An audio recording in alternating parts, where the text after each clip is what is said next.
Hey everybody, this is Anthony with VR Game Rankings. You are tuned in to our daily vlog series. This is a daily show on VR. The latest news, the latest notes, the latest talk in the VR industry. That's what we're doing here Monday through Friday. We do not have shows on Saturday and Sunday, at least not yet. Who knows, that could be coming in the future, but right now we're a Monday through Friday show. Now, today is Thursday, January 4th. This is episode 69 of our show, and I don't have a ton of heavy-hitting news stories today. It is a relatively light day, but we do have a few things to get into and a few things to discuss, so let's go ahead and jump into it. Now, before I get into the actual news, I wanted to talk about Fallout 4 VR, and I wanted to start this off at the top of the show because I wanted to make sure that I got to this, and then we can go ahead and get to various news stories. Now, the thing I wanted to talk about Fallout 4 VR is, thank goodness this has been a very slow time period in terms of big VR releases. We really haven't had a big VR release since LA Noire. LA Noire was the last big VR release, and I'm not even playing that game because my computer doesn't like it. My Oculus Rift doesn't like it. And basically, I'm kind of waiting for a computer upgrade, waiting for that game to maybe get some patches and to work better on Rift. So I don't know what's going on with LA Noire. You can't ask me anything about that. I'd love to check it out. I really would, but I have not really played that game. And since that release, there really hasn't been anything. And the next big VR release that I know of is The Inpatient for PlayStation VR, which I believe now is January 23rd. For a long time, I believe the date was January 24th, but I think it's January 23rd now. So it's been a very slow time in terms of new game releases, which is absolutely wonderful. I gotta tell you guys, this has been absolutely wonderful.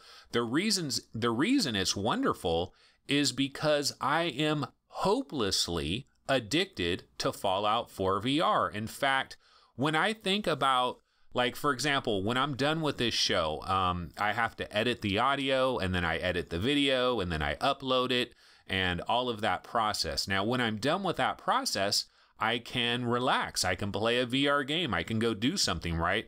And typically, I think, okay, I'm going to play VR, and I might play a couple of different VR games. Well, I don't think like that anymore. Now I think I'm going to play Fallout 4. That's all I think about every time. It's like, okay, it's not like it's now it's time to play VR. No, now it's time to play Fallout 4.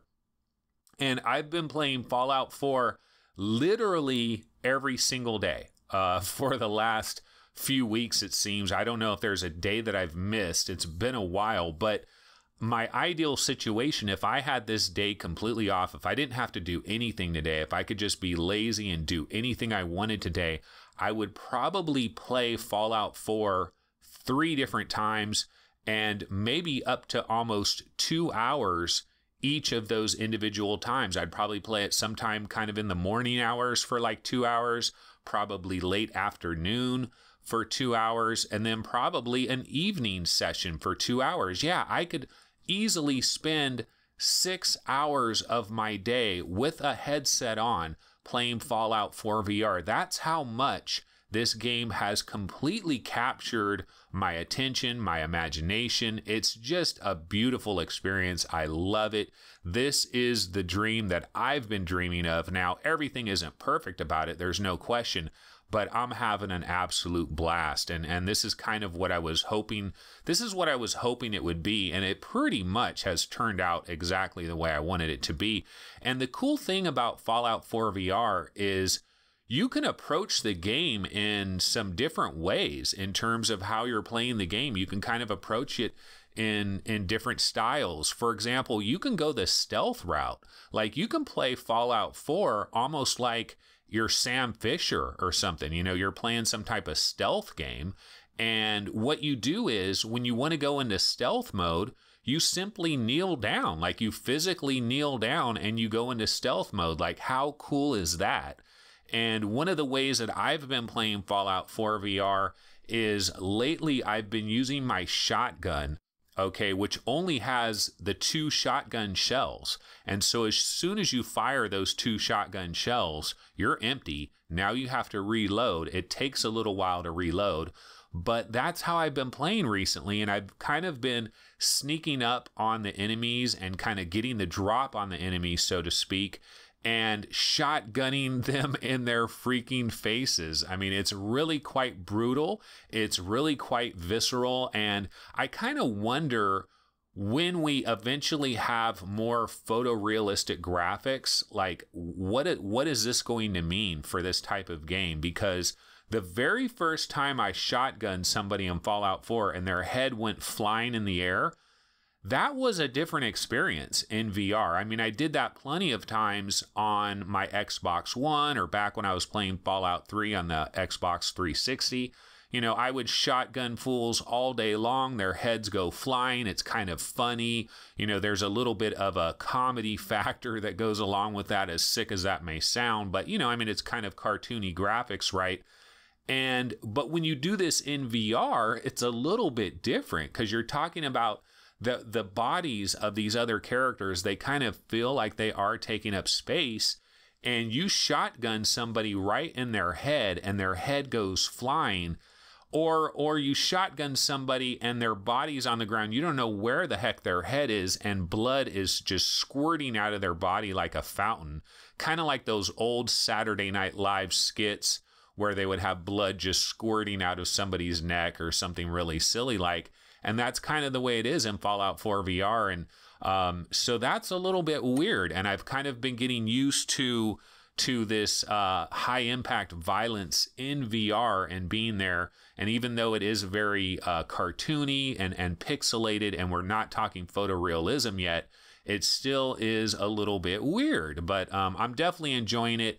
But thank goodness we don't have a lot of big VR releases. I apologize. I mean, I feel bad for any of the gamers out there, any of the VR gamers that just aren't into Fallout 4. It just isn't their game. There are a handful of people out there that they're just not compatible with this type of game. And if you're in that situation, it must suck, because I don't know what else you're playing. There's not any real prime time, big time new releases right now, but it's a wonderful thing for me. I'm glad about that. Okay, so what is our first legitimate story of the day? And the first story of the day is the Pimax 8K headsets. Now, this is not like a concrete news story here. Really, we're almost kind of scraping the bottom of the barrel. We're fishing for any little tidbit of news that is relatively high impact. And so what happened was, there's a thread on the Pimax forums where representatives from Pimax communicate with their Kickstarter backers, and they're kind of keeping them up to date on the situation. And so the newest news that has kind of come out of this is, do not expect a Pimax headset until Q2 of 2018. So do not expect it in January, February, or March. It is very unlikely that any of you Pimax Kickstarter backers are going to get your headset in the first quarter. It is likely to be delayed into the second quarter, and we don't know exactly when in the second quarter. Now, obviously, Pimax is going to be at the Winter Consumer Electronics Show. Actually, I don't think they call it the Winter Consumer Electronics Show. That's kind of old school. They call it the International CES, the 2018 International CES. Back in the days, they called it Winter because there was a summer version. Now I don't think they have a summer version. There's just the one deal. It's CES. It's in January. It starts next Tuesday on January 9th. Officially is when that kicks off. And Pimax is going to be there, and they have a new prototype that they're going to be demonstrating with new IPD adjustments, the sensors being kind of hidden and well protected, and some of these other little features that they've added to their newest and latest prototype. But they're looking to get feedback, and they're still working on this 85 hertz 90 hertz situation that they've had some problems with, and they're hoping to make a final determination on that in March. And so The way it sounds to me, honestly, if you are a Pimax Kickstarter backer, you might not be getting one of these things until summertime. It might be 100 degrees outside when you finally get your Pimax box showing up at your house. And so that's kind of unfortunate. I don't want to say I told you so, but during all the Pimax drama that was going on, a lot of people jumping on the Pimax bandwagon, I kind of had an idea that this could possibly happen. I've seen these things happen before where stuff just continually gets delayed. It gets delayed another couple months, then gets delayed another couple months, then gets delayed another couple months. And I didn't want to play that game, so I stayed away from the Pimax. But we'll just have to keep our eyes on this. Obviously, more information probably coming next week at CES. Okay, another quick little story I want to get into is if you have been inside your Oculus Rift recently, you might have seen that there is a new experience that is available, absolutely free. It is called Show It To Me, okay? And this is a music video that is using Tilt Brush. It's using Tilt Brush's audio reactive brushes along with a song from a band called Nightclub. They have a single called Show It To Me. And so basically what this is this is kind of like an interactive music video. And it's really cool that this came out. Well, I didn't see this until yesterday, and I was able to try this out last night, actually. I was getting ready to go into Fallout 4 VR, of course, but I saw this Show It To Me thing, and I thought, I was just talking about music videos on today's show. Well, this was yesterday, right? I was talking about music videos. I was talking about the Chainsmokers, and there's going to be a new experience like that. And here's a music video, asking for music videos. Ask and ye shall receive. And so Show It To Me. I tried this out. It is actually really quite cool. This is a very cool experience. This is being developed by Titmouse, okay? Clever name there, Titmouse. But basically, Show It To Me first debuted at, I believe, South by Southwest Virtual Cinema 2017. Okay, it features art created by Titmouse president and owner Chris Pinoski and Titmouse creative director Antonio Canobio using audio reactive brushes and Tilt Brush. And then, here's how they describe it. They take you on a trippy visual ride featuring demonic cars, pulsating brains, and disembodied tongue mouse. Named after the song by Nightclub, an electronic music duo from Los Angeles that features Emily Kavanaugh and Mark Brooks. Show It To Me is co-directed by Mark Brooks and Dylan Carter. But basically, I tried this out yesterday. It is absolutely free. Hopefully it works well on Revive. I'm not sure. So maybe one of you Vive owners could chime in. Is this working okay on Revive? But I highly suggest trying this out. But here's the thing about this experience. If you do go into it, what I suggest is do this when you're by yourself in your own room, because don't be conscious of people watching you when you do this, because the best way to experience Show It To Me is to just lose yourself in it. You're going to start dancing around. You're going to start acting a little bit of a fool while you do it, but that's the best way to enjoy it. Just lose yourself in it. And so I recommend doing this on your own by yourself when no one's around, so you can dance around and act like a goofy fool. I kind of did this with Dimension Hunter. You know that game Dimension Hunter by Pocket Money Games? That's the kind of game where I'm playing the game, I'm shooting the bad guys, but in between I'm dancing around. I'm kicking it to the beat and I'm shooting these bad guys and I'm dancing around and I'm having a ton of fun. And Show It To Me is similar in that regard, except you're using these tilt brushes, so you're kind of drawing little lines and shapes as you're dancing around. And then the music video, what happens is at first you're not doing anything, but then it starts moving and it's like taking you on a journey.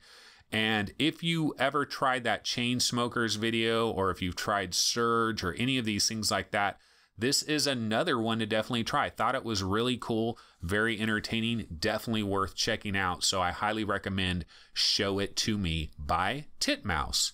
Okay, another quick little story I got. Ultrawings on PlayStation VR has got a patch this morning. Now, this is a pro patch, so those of you out there that have PlayStation 4 Pros with your PSVR, you know, Gary from VR Roundtable, Gary recently got a PlayStation VR. He joined the crew, joined me and Steve as being PlayStation VR owners, and he was using a regular OG PlayStation 4, but he's recently acquired a PlayStation 4 Pro. So Gary, if you happen to be watching this, good news, you can try Ultrawings on your PlayStation 4 Pro. It does have a Pro patch, so the resolution will be a little bit better. It'll be a little bit crisper, a little bit cleaner. I hope to go into this later today. If I can tell Fallout, look, chill for a minute. I want to go into Ultrawings and check out the Pro patch. And Ultrawings on PSVR, I have not played the Rift version. I have not played the Vive version. We do have a review on VR Game Rankings of the Rift version. That was one of our collaborators. I personally did not play that, but I have been playing the PlayStation VR version, and it's actually damn good. I'm a real Pilot Wings fan from back in the days, and this very much has a Pilot Wings vibe. It just has a good feel to it. It's a sunny, bright experience. It's colorful, and I think it works very well. In fact, I was quite surprised how good it does work, and I'm definitely interested in checking out this PSVR Pro patch. There were a couple of other minor bug fixes that come along with this patch, but HOTAS support is coming later. This is not the patch that includes HOTAS support, so that will be coming later. Okay, another quick story I wanted to get into is VRChat. Okay, so here's my story about VRChat. What the hell is VRChat, and why is everybody talking about VRChat? Every time I go to the Vive subreddit, every time I go anywhere VR related, it seems like somebody is talking about VRChat.